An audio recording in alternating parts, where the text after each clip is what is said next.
पहली बात तो मैं घर से निकली थी कुछ बड़ा करना है करके। पता नहीं था कि इस क्षेत्र में आऊंगी, लेकिन ऐसा था।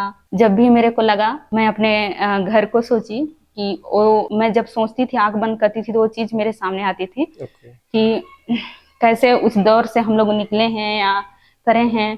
उस टाइम पर भी लगता था कि कुछ करना है, क्योंकि मैं बड़ी हूँ तो जिम्मेदारी तो है, बट एक था कि घर को सपोर्ट करना है, भाई बहन सब छोटे हैं, पढ़ रहे हैं करके। Hello friends, welcome back to my interview segment. मेरा नाम है निर्मल और आप देख रहे हैं हमारे YouTube channel Success and Happiness Mantra. आज हमारे साथ सीजीपीएससी 2024 में सेलेक्टेड कैंडिडेट मंजू मैम है, जो उनको डीएसपी मिला है। मैम, सबसे पहले आपको बहुत बहुत स्वागत है। Thank you sir. मैम, थोड़ा सा हम आपके बारे में जानेंगे, आपकी school life, college life, family background के बारे में थोड़ा सा प्लीज इंट्रोड्यूस। जी सर, मेरा नाम मंजू सिंह है और मैं बलरामपुर जिला ग्राम कुंदी खुर्द की निवासी हूँ सर। और मेरे पापा किसान हैं, मेरी जो मदर है वो हाउसवाइफ है, और हम लोग 4 भाई बहन हैं, जिसमें से मैं बड़ी हूँ। और मेरा जो स्कूलिंग रहा है वो गांव से पूरी हुई है, मिडिल तक। फिर मैं राजपुर गर्ल्स स्कूल से अपने 12वीं तक की पढ़ाई पूरी की, और राजपुर में ही मैं गवर्नमेंट कॉलेज से अपनी बीएससी बायो ग्रेजुएशन पूरी करी हूँ सर। इसके बाद 2019 में मेरा कंप्लीट हुआ। फिर मैंने एमएससी करने की सोची, फिर मैं अंबिकापुर शिफ्ट हो गई थी। जी सर। फिर वहाँ मेरे को बाकी फ्रेंड्स मिले जो सीजीपीएससी करते थे, फिर उन्होंने बताई कि होता है करके, तुमको जाना चाहिए। फिर वहाँ से मैं इधर मूव करी सर। फिर अंबिकापुर में ऐसा था कि उस टाइम पर 2019 में उतना थे नहीं, कोचिंग भी नहीं थे, तो वहाँ ऑनलाइन क्लासेस चलते थे। तो मेरे फ्रेंड लोग, बाकी लोग जाते थे, तो मैं भी उन लोग से जुड़ी। और फिर ऐसे ही तैयारी शुरू हुआ सर। फिर कोरोना के बाद फिर सब बंद हो गया। फिर मैंने 19 दिसंबर तक मैं ऐसे उन लोग से जुड़ी रही, अंबिकापुर में जो करते थे। बाकी फ्रेंड्स थे, उन लोग से उन्हीं लोग के मोटिवेशन और सहयोग से मेरा स्टार्ट हुआ तैयारी। इसके बाद मैंने कोरोना टाइम पर खुद से किया 2020 में, और 21 से मैंने पहला प्री दिया, और तब से मैं 2025 तक 5वीं बार लगातार प्री दे रही हूँ सर। ऑफ कैमरा आप बताएं कि आप कहीं से कोई कोचिंग नहीं है सीजीपीएससी का, तो सीजीपीएससी जर्नी फिर कैसा रहा आपके लिए बिना कोचिंग का सीजीपीएससी? सर क्योंकि मेरी जो फाइनेंशियल कंडीशन थी वो अच्छी नहीं थी। पहले तो लगता था कि इतने लोग कर रहे हैं तो होगा नहीं होगा, और जानकारी नहीं था, तो फिर ऐसा लगता था कि करना इम्पॉसिबल है क्या मेरे लिए। बाकी लोग भी जैसे फीडबैक आता था कि बहुत लोग कर रहे हैं, इतने साल से कर रहे हैं, देख लो करना चाहती हो कि नहीं, ऐसे करके। घर में तो बताई भी नहीं थी कि सीजीपीएससी कर रही हूँ। घर में ऐसा था कि पापा को बोल के आई थी कि एमएससी करना है, और ऐसे बताई नहीं थी कि कर रही हूँ। फिर मैं पीएससी दिला रही थी, मतलब पीएससी का कर रही थी उस टाइम पर। और मेरा जो पढ़ने का था, जो मटेरियल मिल गए थे उस टाइम पर, कुछ बुक्स मिल गए थे, जैसे मैं दिल्ली आईएएस की कुछ बुक ले ली थी, इकोनॉमिक्स और बाकी जो जीएस की बुक है दिल्ली आईएएस की थी, और एचआर सर की थी। उसके बाद मैंने यूट्यूब से बहुत ज़्यादा इंडियन जीएस थे उस पर काम किया। सीजीजीएस के जो डले होते थे उससे मैं ऐसे करके धीरे धीरे हो गया सर। मैडम, अभी पीएससी का प्रीलिम्स में काफी कम समय बचा है जी, तो लगभग 19-20 दिन बचा है अब जी। ऐसे टाइम में क्या पढ़ना चाहिए, कितना पढ़ना चाहिए, क्या चीज को बिल्कुल भी नहीं छूना चाहिए? सर अभी प्रीलिम्स के में काफी कम समय बच गया है, तो ऐसे में जो नए स्टूडेंट हैं उन लोग को पता नहीं होता है कि क्या पढ़ना है, तो उन लोग कोशिश करते हैं कि और नए नए टॉपिक पढ़ें। तो मैं यही बोलना चाहूंगी कि जो पढ़ चुके हैं, इतने सालों का मेहनत है, साल भर पढ़े हैं, इतना टाइम दिए हैं, तो जो पढ़ चुके हैं उसी को रिवीजन करें। अभी नए जो टॉपिक बचे हैं उसको पढ़ने से बचें सर। स्टूडेंट में कंफ्यूजन भी रहता है कि कोई नए टॉपिक को पढ़ें जी सर, कि पुराने नोट्स को ही कंटिन्यू करें, पुरानी चीजों को ही पढ़ें, ये कंफ्यूजन काफी रहता है। मेरा मानना है कि जो नए चीजें हैं उसको पढ़ने से बचना चाहिए, करंट अफेयर का छोड़ के। और जो उनके पुराने नोट्स हैं जिससे वो पढ़ते आ रहे हैं, अपने नोट्स पर करें, जो आप उसमें वर्क किए हैं उस पर भरोसा रखें, उसी को रिवीजन करते रहें सर। तो सीजीपीएससी में 3-4 ऐसे मिस्टेक जिसको स्टूडेंट को बिल्कुल भी नहीं करना चाहिए। सर पहला ये कि जो उनका कंफ्यूजन होता है कि कोचिंग किससे करें किससे ना करें, तो बहुत लोग से सलाह नहीं लेना चाहिए। आप अगर कोचिंग से जुड़ना चाहते हो तो आप जाओ, आपको जो जो पता है उसमें डेमो करके देखो फिर ही जुड़ो। फिर ऐसा हो जाता है कि उसने ये सजेस्ट किया, हमने गए और पैसा बर्बाद हो गया, कुछ हुआ नहीं। तो किसी की बातों में ना आए, पहले डेमो करके देखें प्रॉपर और वो करें। और फिर दूसरा कंफ्यूजन रहता है कि मेंस करें प्री करें, तो नए स्टूडेंट हैं उनको तो मेंस में जाना चाहिए। और ऐसा है कि मेंस किए तो इसके बाद प्री भी हो ही जाता है। अगर प्री में ज्यादा फोकस रहेंगे तो फिर मेंस से रुकेगा। Okay.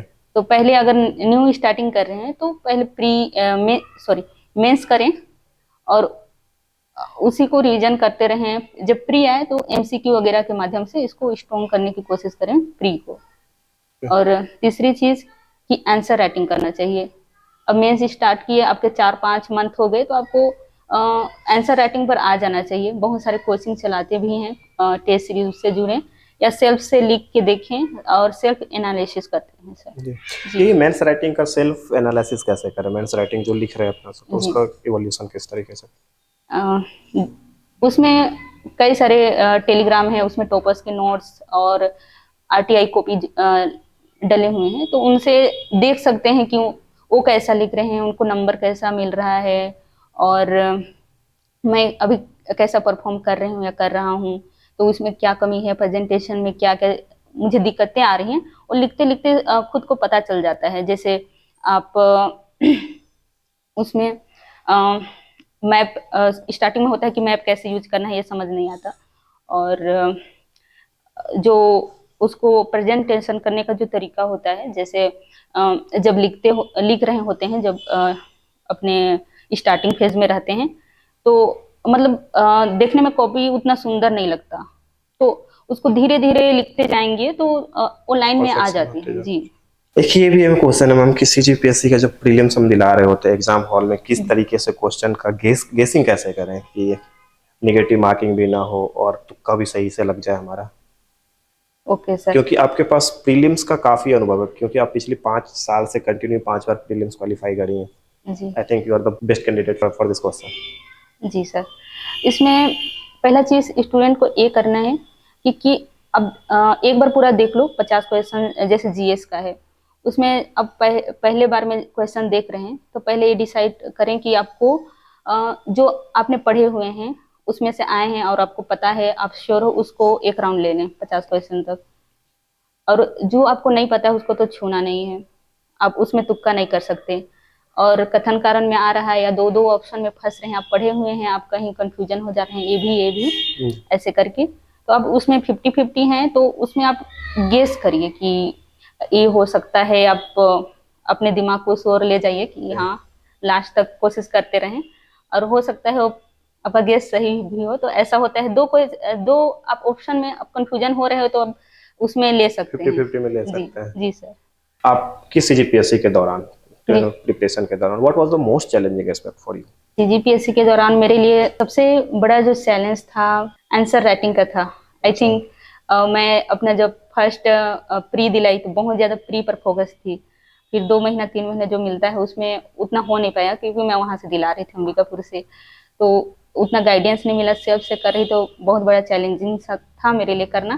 फिर हो गया, सेकेंड बारी में गई तो इसमें भी टेस्ट सीरीज में बिलासपुर आ गई थी, प्री आफ्टर प्री अंबिकापुर से यहाँ आई थी, और मैंने टेस्ट सीरीज भी ज्वाइन किए थे, बट कुछ खास हुआ नहीं, चेकिंग उतना हुई नहीं, मतलब जो गाइडेंस मिलना चाहिए था उतना नहीं मिल पाया, फिर उस बार भी रुक गया। तो फिर मेरे को यही लगता था कि मैं कैसे इम्प्रूव करूं, मेरे लिए बहुत ज़्यादा एंजाइटी टाइप से था कि मैं आंसर राइटिंग इम्प्रूव करना है, करूं कैसे। तो मेरे लिए प्री उतना नहीं रहता था, मेंस टाइम पर रहता था कि मेरे को बेस्ट देना है, कैसे करूं, बस यही मेरे लिए बहुत ज़्यादा चैलेंजिंग था। तो how did you overcome them? मैं आफ्टर सेकेंड मेंस एक टेलीग्राम में सर ऑनलाइन मेंटरशिप सर चला रहे थे, प्रीलिम्स से पहले उनके चलते थे आंसर राइटिंग के जो डेली होते थे, संडे मंडे को किसी दिन भी छुट्टी नहीं दिया जाता था, डेली करती थी। तो सर मैं मानती हूँ कि वो मेरे लिए बहुत ही ज़्यादा अच्छा फेस रहा, जिससे मेरा राइटिंग इम्प्रूव हुआ और फाइनली मेरे को पोस्ट मिलने। सर सबसे पहले तो आपको बहुत सारी बधाई मैम कि आपको ये पोस्ट मिली, लेकिन सीजीपीएससी की जर्नी बहुत थकाऊ होती है, बहुत लंबी जर्नी होती है, प्री की, मेंस की, इंटरव्यू। जी, जैसा आप बताए भी कि आप 5 बार प्रीलिम्स क्वालिफाई किया, आप मेंस में कुछ रह जा रहे थे पिछले 3-4 बार से, तो नहीं हो पा रहा था। तो आप मेरे को ये बताएंगे मैडम कि कुछ एस्पिरेंट जो अभी है, ऐसा सीन उनके साथ भी हो रहा है कि मेंस की तैयारी अच्छी है, प्री में फंस जा रहे हैं, कुछ कहे कि प्री निकल जा रहे हैं, मेंस में फंस जा रहे हैं। तो कहाँ ऐसी गलती करते हैं वो? मुझे लगता है इस तैयारी के दौरान कहीं ना कहीं किसी स्टेज से हमको बहुत ज्यादा डर लगता है। जैसे मुझे प्रीलिम से डर नहीं लगता, बट मेंस टाइम में मैं क्या करती हूँ, पैनिक हो जाती हूँ। कोई एक सा पेपर बिगड़ा तो मुझे पैनिक आ जाता है, बहुत ज्यादा मैं पैनिक हो जाती हूँ, मतलब संभालना मुश्किल हो जाता है, क्या हो गया, साल भर खत्म हो गया, ऐसा हो जाता है। तो किन्हीं स्टूडेंट का रहता है मेंस में अच्छा परफॉर्म करते हैं, फिर उनको प्रीलिम से डर लगता है और बोलते भी हैं कि हमको प्रीलिम से डर लगता है। तो वो सब माइंड सेट का है, कहीं ना कहीं उनको अंदर से एंजाइटी फील करा देती है वो सब चीजें, कि एक आध बार फेल हो गए या फिर रुक गए तो क्या होगा।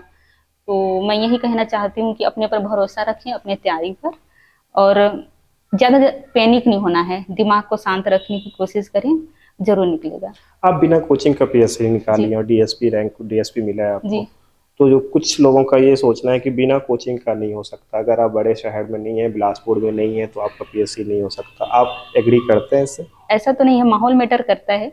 जैसे मैं बोलूँ तो मैं जब अंबिकापुर साइड थी तो वहाँ उतना मुझे मिला नहीं।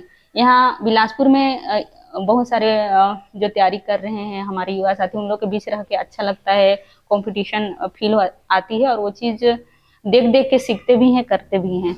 लेकिन ये बहुत बड़ा बैरियर नहीं है। जैसे कोचिंग की बात करूँ तो मुझे भी एक इंटरव्यू दे दे चुकी थी, तब पर भी लोग कहते थे तुम किए रहती तो अभी तक पोस्ट रहता तुम्हारे हाथ। तो मुझे भी बहुत ज्यादा लगता था कि मैं कर ही नहीं हूँ, क्या होगा, मिलेगा नहीं होगा। लेकिन फिर ऐसा लगता था अगर मेरा प्री हो जाता है, मेंस हो जाता है, कुछ नंबर से चूक रही हूँ तो ये भी हो जाएगा। बस मैं कॉन्फिडेंस बनाए रखी हूँ अपने में और हो गया सर। काफी चैलेंजिंग जर्नी रही है आपकी, पाँच जी पाँच साल की है, जी तो जी। कभी ऐसा नहीं लगा कि वे बीच में छोड़ दें यार, चलो कुछ दूसरा देखते हैं? या ऐसा क्या चीज था जो बीच में आपको मोटिवेट कर रहा था? पहली बात तो मैं घर से निकली थी कुछ करना है, बड़ा करना है करके। पता नहीं था कि इस क्षेत्र में आऊंगी, लेकिन ऐसा था। और जब भी मेरे को लगा तो मैं अपने घर को सोची कि वो बहुत ज़्यादा पेनफुल, या फिर मेरे लिए, मैं जब सोचती थी, आंख बंद करती थी, तो वो चीज़ मेरे सामने आती थी ओके। कि कैसे उस दौर से हम लोग निकले हैं या करे हैं। उस टाइम पर भी लगता था कि कुछ करना है, क्योंकि मैं बड़ी हूँ तो जिम्मेदारी तो है, बट एक था कि घर को सपोर्ट करना है, भाई बहन सब छोटे हैं, पढ़ रहे हैं करके।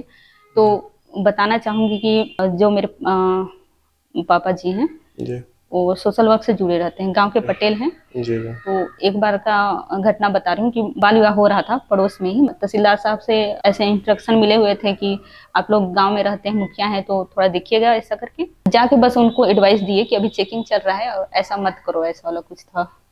तो फिर वो भड़क गए। अच्छा। फिर इसके बाद कुछ हालांकि उन्होंने शादी करा दी, कुछ दिनों के बाद हमारे घर से गुजरे और उन्होंने ये कहा कि आपकी भी दो दो बेटी हैं, देखते हैं क्या करते हैं। तो वो चीज सॉरी। नहीं नहीं प्लीज। क्या होता है, कभी कभी कुछ इमोशनल चीज़ें जो होती है ना, वो आदमी को ऐसा कनेक्ट करता है, जो आदमी वो अंदर की एक ऐसी आग लगा देती है, आदमी सिलेक्शन तक नहीं रुकता। आपकी स्टोरी सुनते सुनते मेरे आंखों में भी आंसू आ गया, और मैं समझ सकता हूँ कि वो सीन आपके साथ कैसा हो रहा होगा, किस तरीके से आप उस चीज़ को टैकल किए होंगे, किस तरीके से आप उस चीज़ को फील करते होंगे। मैम, आप 5 5 बार पीएससी का मेंस दिलाई हैं, तो आपको क्या लगता है कि ऐसी क्या गलती हो जाती थी आपसे जो 4 4 बार आपका मेंस नहीं हो पाया, मतलब आपको पोस्ट नहीं मिल पाई? सर मैं अपने पहले दूसरे अटेम्प्ट को बताना चाहूंगी कि मैंने उस पर पहले में तो बिल्कुल भी मैंने आंसर राइटिंग पर काम ही नहीं किया था। कुछ कुछ सब्जेक्ट को पढ़े थे क्योंकि मुझे आइडिया नहीं था, मैं टेस्ट सीरीज से भी जुड़ी नहीं थी।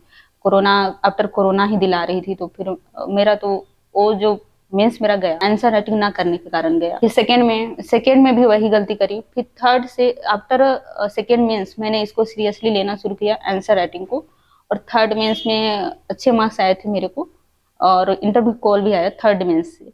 उसके बाद सर लगातार तीसरी बार मैं इंटरव्यू तक पहुंची हूँ। तो इंटरव्यू तक पहुंचना आपके लिए बहुत ज्यादा मैटर करता है कि आप अपने आंसर राइटिंग को इम्प्रूव करिए। इंटरव्यू आपका कौन सा था, आप कितने? थर्ड। थर्ड अटेम्प्ट जी में? और तो इंटरव्यू का कैसा रहा आपका एक्सपीरियंस, क्योंकि 3 3 बार आप इंटरव्यू भी दिलाई हैं तो? सर मेरा पहला इंटरव्यू था तो उसमें बहुत ज्यादा नर्वस थी, ओके। बट अच्छा गया था। वीके मैम का बोर्ड था आसान आसान सवाल थे, उनके अच्छे सवाल थे, तो उस बार फर्स्ट बार का अच्छा था। हालांकि मैं पहले नर्वस थी, बट अंदर गई तो माहौल बहुत ज़्यादा पॉजिटिव था और बहुत कोऑपरेटिव थे और बहुत अच्छा लगा। और सेकंड सेकंड में नेताम सर का था, तो उनका भी ठीक ही था, बट नंबर कम मिले थे, इसकी वजह से चूक हो गई थी पोस्ट लेने में। और फिर इस बार भी नेताम सर का था सर, तो इस बार भी ठीक ही थे। हम राइटिंग करते समय क्वेश्चन अप्रोच का क्या प्रोसेस होना चाहिए? जब आप पेपर दिला रहे हैं, एग्जाम हॉल में हैं, तो आपको दिमाग को एकदम शांत रखना है। और आप 15 नंबर क्वेश्चन से या 2 नंबर वाले क्वेश्चन से भी शुरू कर सकते हैं। तो आप ये जो स्किल है अटेम्प्ट करने की, आपको टेस्ट सीरीज के माध्यम से उसको बिल्डअप करना होगा कि आप किधर से ज़्यादा कंफर्टेबल हो रहे हैं। 2 नंबर से अगर आप लिखकर अच्छा परफॉर्म कर रहे हैं तो इधर से शुरू कर सकते हैं। मेरा ये था कि मैं पहले 2 नंबर का जो 4-5 क्वेश्चन होते थे उसको अटेम्प्ट करती थी, ताकि एक फ्लो आ जाए, फिर मैं 15 नंबर वाले में जाती थी। मतलब एक ये भी क्वेश्चन था कि एग्जामिनर मेंस की कॉपी में क्या देखना चाहते हैं, या हम लोग एस्पिरेंट किस तरीके से उनके अटेंशन ज़्यादा से ज़्यादा ले सकते हैं अपने आंसर में, क्योंकि आपके पास मेंस राइटिंग की काफ़ी एक्सपीरियंस है। So please. जी सर, आंसर राइटिंग में जो चेकर है वो देखना चाहता है कि इनके कंटेंट कैसे हैं, कहीं बहुत ज़्यादा इधर उधर की बातें तो नहीं है, जैसे एक ही चीज़ को बार बार लिख रहे हैं, जो उसमें क्वेश्चन का डिमांड है उसको फुलफिल कर रहा है कि नहीं। और दूसरा चीज़ की जो उनको चाहिए, डाटा चाहिए, 36 वो चाहता है कि आप ऐसा भूगोल का क्वेश्चन है, जैसे नदियाँ हैं या फिर पठार या मिट्टी दर्शाने हैं, तो आप अगर उसमें मैप बना देते हैं तो वो जो आंसर है वो ज़्यादा सुंदर दिखेगा। और जो मैप नहीं बनाए हैं उनके कंपैरिजन में आपको ज़्यादा मार्क्स मिलेंगे। तो एक प्रेजेंटेशन का है और दूसरा कंटेंट का है सर। मेंस में आप बताएंगे थोड़ा सा कि दो ऐसे 3 मिस्टेक जो एस्पिरेंट को नहीं करना चाहिए, क्योंकि इससे नंबर कटवा देता है और पोस्ट मिलने में नहीं मिल पाता है। पहला मिस्टेक कि आपको आंसर राइटिंग से बचना नहीं है। कई लोगों का रहता है कि आंसर राइटिंग से बचते हैं, तो आंसर राइटिंग करते रहना है। दूसरा है कि आपको एकदम ओवर थिंक नहीं करना है, पैनिक नहीं होना है। कई लोग पैनिक हो जाते हैं, इसकी वजह से भी टेस्ट सीरीज में अच्छा परफॉर्म करते हैं लेकिन वहाँ नहीं कर पाते हैं। और तीसरी चीज़ है कि जो क्वेश्चन का डिमांड है उस पर ज़्यादा फोकस होना चाहिए कि ज़्यादा चीज़ें उसी के बारे में हो, ना कि इधर उधर। और जो क्वेश्चन हैं उसको पूरा पूरा अटेम्प्ट करने की कोशिश करना चाहिए। नहीं भी आ रहा है, कोई क्वेश्चन ऐसा है कि आपको उसके बारे में नहीं पता, तो कई स्टूडेंट ऐसा करते करते हैं। हालांकि मैं भी पहले पहले ऐसा ही करती थी, नहीं आ रहा है छोड़ देते हैं, दूसरा देखते हैं। तो आप आपके सामने जो क्वेश्चन आ रहा है आपको नहीं भी पता, तो आप उसके बारे में जितना पता उतना लिखिए। जी सर। आसपास की चीजें जान हाँ, जितना पता है उतना लिखिए, क्योंकि उससे आपका कुछ मार्क्स तो देगा, 0.5 ही देगा, कुछ देगा तो जुड़ेंगे। खाली छोड़ने से अच्छा है कि आप उसमें कुछ लिख दो, ताकि एग्जामिनर को भी ये लगे कि कुछ एफर्ट तो किया है। जी सर। हम अभी प्रीलिम्स के बाद इस बार तो काफी कम समय बच रहा है मेंस के लिए, 2.5 महीने का ही टाइम है जी। तो उस टाइम किस तरीके से तैयारी करना चाहिए एस्पिरेंट? पहली चीज की एस्पिरेंट को अभी ये करना चाहिए कि आप प्री ऐसा दिलाइए कि सोचना ही ना पड़े कि मेंस लिखेंगे कि नहीं। अच्छा। हाँ, अब आपको उसी दिन पता चल जाना चाहिए कि हाँ अब मैं मेंस लिख रहा हूँ। और कोई ब्रेक नहीं, 1-2 दिन घूमिए फिर बढ़िया से मेंस में लग जाइए, टेस्ट सीरीज ज्वाइन करिए। और जो नए स्टूडेंट है वो रिवीजन करिए, कुछ रिवीजन हो जाए तो इसके बाद आप टेस्ट सीरीज ज्वाइन कर सकते हैं और अपना सेल्फ एनालिसिस कर सकते हैं, हो जाता है। उसी हिसाब से आपको अपनी स्पीड बढ़ानी होगी, कम समय है तो आप रिवीजन पर ज़्यादा फोकस करिए, जो दे चुके हैं और जो नहीं दिए हैं वो अपना जो सिलेबस है उसको कंप्लीट करने की कोशिश करिए। और टेस्ट सीरीज से मेंस का जो स्कोरिंग पेपर है जी, आप किसको मानते हैं कि कौन सा पेपर है जो स्कोरिंग है? क्योंकि सीजीपीएससी का पिछले 2-3 साल से ऐसा पैटर्न हो गया है कि आदमी कंफ्यूज है। पहला तो पेपर 1 है जिसमें लैंग्वेज होती है, और दूसरा एसए की पेपर सेकेंड, और पेपर 4 में भी बहुत अच्छा मार्क्स मिलते हैं, और पेपर 6 आई थिंक वो भी स्कोरिंग पेपर है सर। एसे की बात हुई तो मैं चाहूँगा कि आप एसे अगर कुछ सजेस्ट करना चाहेंगे हमारे व्यूअर्स के लिए। जी सर, जैसे अभी बहुत ज़्यादा चल रहा है SIR प्रक्रिया। SIR। हाँ, तो ये आ सकता है सर। ओके। जी। और और वुमेन से रिलेटेड भी आ सकते हैं। तो आप गेम्स में वुमेन्स जो इतना तरक्की कर रही हैं तो उनके बारे में आ सकता है, तो ये सब हो सकते हैं। सीजीपीएससी का फाइनल रिजल्ट आया, उस दिन के बारे में थोड़ा सा जानना चाहेंगे, क्योंकि ये क्वेश्चन मैं आज से पहले किसी से भी नहीं पूछा हूँ, पहली बार आपसे पूछ रहा हूँ कि एक वो नहीं बोलते बेरोजगारी का ठप्पा लग जाता है, उसके बाद डीएसपी। जी सर, इस बार का जो रिजल्ट आया उसको आने में वैसे तो शाम से ही वेट चल रहा था कि आ जाए करके, लेकिन आई थिंक 12 बजे रात को आया। जब सब वेट करके थक गए थे और सोने की तैयारी में थे तो मैं भी सो ही रही थी। फिर अचानक से एक बार चेक कर लेती हूँ सोची, फिर देखी। इसके बाद मेरे तो हाथ कांपने लगे कि यार यार पीडीएफ आ गया। अब इसमें रैंक खोजी, हाँ इतना। फिर इसके बाद काउंट करना शुरू करी कि अपने कैटेगरी में कितना है, आ रहे हैं अंदर में कि नहीं, ऐसे करके। फिर हॉस्टल में ही थी मैं, तो फिर बाद में सारे फ्रेंड्स लोग आ गए। हाँ, तो बहुत वो मोमेंट है, बहुत अच्छा लगा। विश्वास नहीं हो रहा कि हो जाएगा। अ, ऐसा मतलब हो गया, मिल जाएगा ऐसा वाला, क्या मिलेगा तो नहीं पता था, लेकिन हो जाएगा इतना पता था। फिर हो गया। रात भर तो सोने नहीं पाए वैसे भी। इसके बाद भोर से मेरी फ्रेंड जो है वो काउंट करना शुरू करी और मैं इधर सो रही हूँ। उठ उठ उठ बोलते, तुमको डीएसपी मिल रहा है इस बारी, उठ जा कितना सोएगी, ऐसा वाला था। तो फिर लगा कि हाँ अब वो काउंट करी हैं, पहले से पोस्टेड है मेरी फ्रेंड, तो वो काउंट करी है तो सही होगा करके फिर हो गया।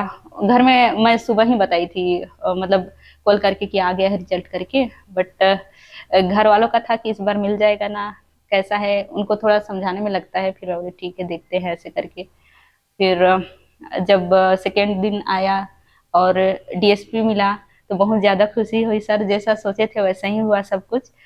और घरों में बताई तो सारे कोई बहुत खुश हुए, पापा खुश हुए और उन्होंने भी इसकी आशीर्वाद दिया। अच्छा लगा सर।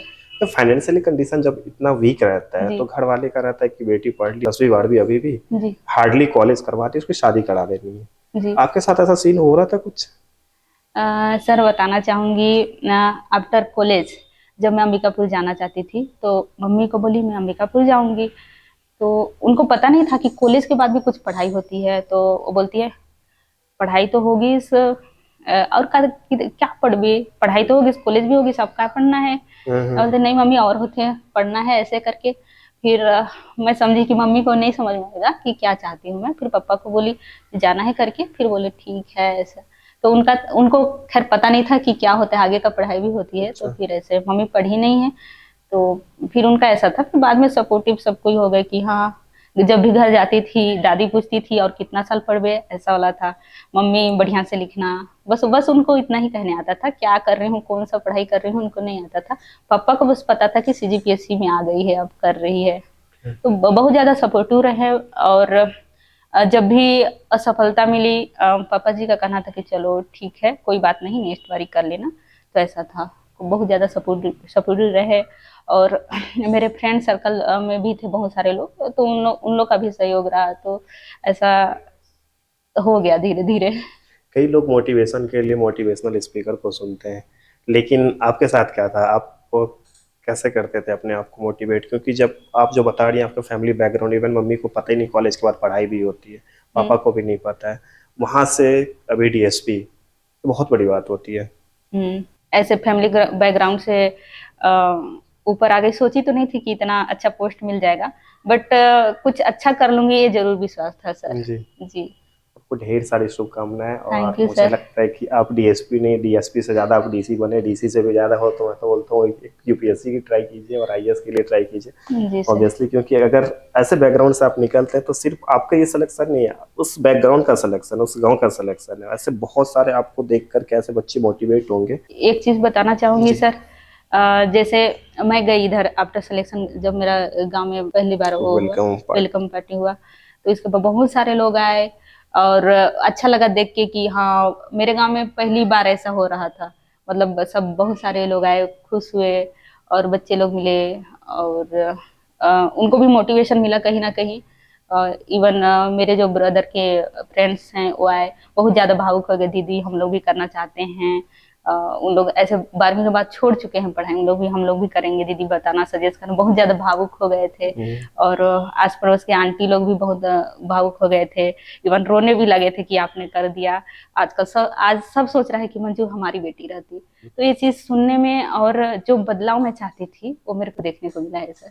डीएसपी बनने के बाद आपके शोल्डर पे ट्रिपल स्टार में ये रिस्पॉन्सिबिलिटी भी है जी सर। कि जो बच्चे आपको अपना रोल मॉडल मान रही है तो जी। उनके सपने को पूरा करना ये आपकी जिम्मेदारी भी है। जी सर। जी। Hello friends, welcome back to my interview segment. मेरा नाम है निर्मल और आप देख रहे हैं हमारे YouTube channel Success and Happiness Mantra. आज हमारे साथ सीजीपीएससी 2024 में सेलेक्टेड कैंडिडेट मंजू मैम है, जो उनको डीएसपी मिला है। मैम, सबसे पहले आपको बहुत बहुत स्वागत है। Thank you sir. मैम, थोड़ा सा हम आपके बारे में जानेंगे, आपकी school life, college life, family background के बारे में थोड़ा सा प्लीज इंट्रोड्यूस। मेरा नाम मंजू सिंह है और मैं बलरामपुर जिला ग्राम कुंदी खुर्द की निवासी हूँ सर। मेरे पापा किसान हैं, मेरी जो मदर हैं वो हाउसवाइफ हैं और हम लोग 4 भाई बहन हैं जिसमें से मैं बड़ी हूँ। और मेरा जो स्कूलिंग रहा है वो गांव से पूरी हुई है मिडिल तक। फिर मैं राजपुर गर्ल्स स्कूल से अपने 12वीं तक की पढ़ाई पूरी की और राजपुर में ही मैं गवर्नमेंट कॉलेज से अपनी बीएससी बायो से मैं अपनी ग्रेजुएशन पूरी करी हूँ सर। मैम, एक ये सवाल रहता है सीजीपीएससी में कुछ बच्चे का कि हम हिंदी मीडियम से हैं तो हमको सिलेक्शन लेने में बहुत टाइम लग जाता है, इंग्लिश मीडियम वाले का ज़्यादा सिलेक्शन होता है, इंजीनियरिंग बैकग्राउंड वाले का ज़्यादा सिलेक्शन होता है। आजकल हिंदी मीडियम वाले बच्चे का ये शिकायत रहता है, क्या आपको लगता है ऐसा कुछ होता है वाकई? मुझे तो ऐसा नहीं लगा। हालांकि इस बार जो सारे सर्कल हैं सीजीपीएससी के जो एस्पिरेंट हैं उन लोगों का कहना है कि सारे इंग्लिश मीडियम वाले का ज्यादा मतलब टॉप पर हैं उन्हीं लोग। तो ऐसा उनका शिकायत रहता है, बट बहुत ज्यादा बैरियर नहीं है। अगर आप कंटेंट पर काम करते हैं तो आप भी टॉप कर सकते हैं। I think language doesn't matter. Ji.